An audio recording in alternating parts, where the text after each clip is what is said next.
keeping a bit with the topic of drugs. So we all know that cocaine affects the brain. But did you know that taking cocaine in different ways may affect your brain differently?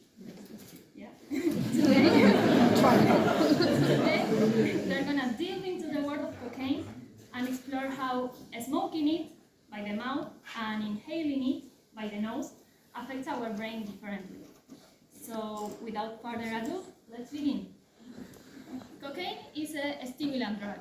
Just like nicotine and caffeine, it increases the heart rate, makes us feel excited and euphoric. And cocaine is extracted from the coca leaves, which actually have really little concentration of cocaine, so different processes need to be made to extract it. And fun fact aside, did you know there was a time in which Coca-Cola in fact had cocaine? So to extract cocaine from the coca leaves, first it needs to be mixed with some substances like kerosene, which leads to coca paste, that is a type of smoked cocaine, quite prevalent in Latin America. And then if it's mixed again with other substances like acids, it leads to cocaine hydrochloride, which is a type of cocaine that can only be inhaled, so by the nose. In fact, if you try to light it up, it actually burns. And then, if you mix this again with substances like ether, you get to freebase and crack, which are again other type of smoked cocaine. So basically, they all have the same active compound. The main difference is the way it is intaken to the body. But enough of this, I'm giving too many details. This is gonna turn into a tutorial. So, the point I want to make is, why does the way cocaine is taken actually matter? Well, the thing is that different routes of administration reach the brain at different speeds. Smoking is a fast route of administration, so it reaches the brain really fast after it's intaken, and thus it can lead to more damages or could be even more addictive or have a bigger addiction potential than inhaling, which is a slower route of administration. It takes more time to arrive to the brain. You can think of this as if smoke cocaine travels by plane, while inhaled cocaine travels by Deutsche Bahn. So, for many years, studies on cocaine consumers have studied them as a single group, not making this distinction on the route of administration. But recently, we are seeing that there are different brain changes associated with the way the drug is taken. So, for example, smoked cocaine is associated with larger deficits in attention and executive functions, this capacity to plan and organize, and this is also correlated with a reduced brain volume in certain brain areas. While inhaled cocaine is associated with milder executive deficits and no major brain change. Now, here is the kicker. Most studies don't make a difference in the route of, based on the route of administration when looking at the brain activity, so the electrical activity the brain generates. What we do know is that, in general, consumers of cocaine have decreased brain waves related to attention and executive functions, but we don't really know if this differs by route of administration or not.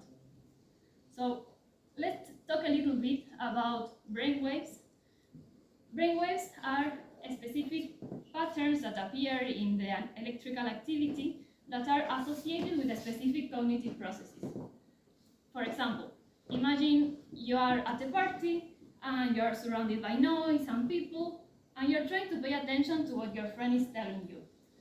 This will engage your voluntary attention and your executive functions to pay attention to what he's saying. So this effort shows in your brain this P3V waveform. Now, imagine that all of a sudden an alarm sounds. This will call your attention involuntarily, and in your brain this will be reflected as a P3A waveform. So the P3A shows us pure attentional measures, and the P3B more attention and executive functions.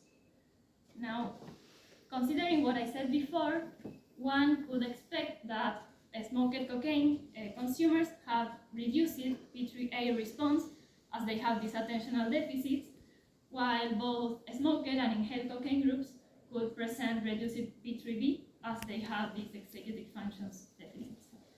So what a better way to test this than with an on-live experiment.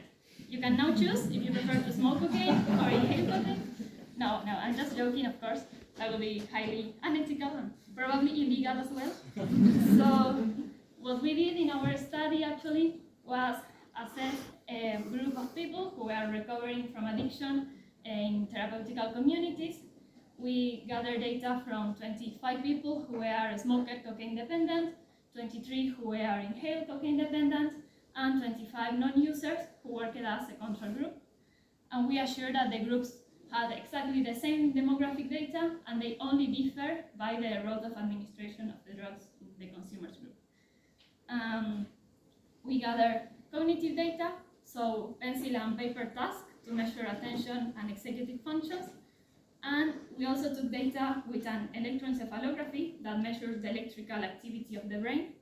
And we measured this P3A and P3B that I was mentioning before.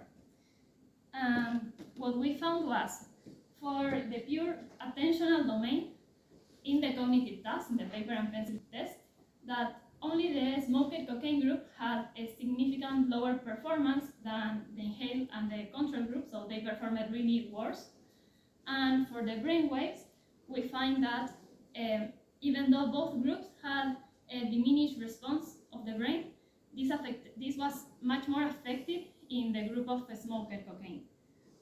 While for the attention and executive functions domain, we found for the cognitive part that both groups of consumers had worse performance than controls, and for the brain waves, that both groups also had a diminished response, and this was much more effective in the group of inhaled cocaine.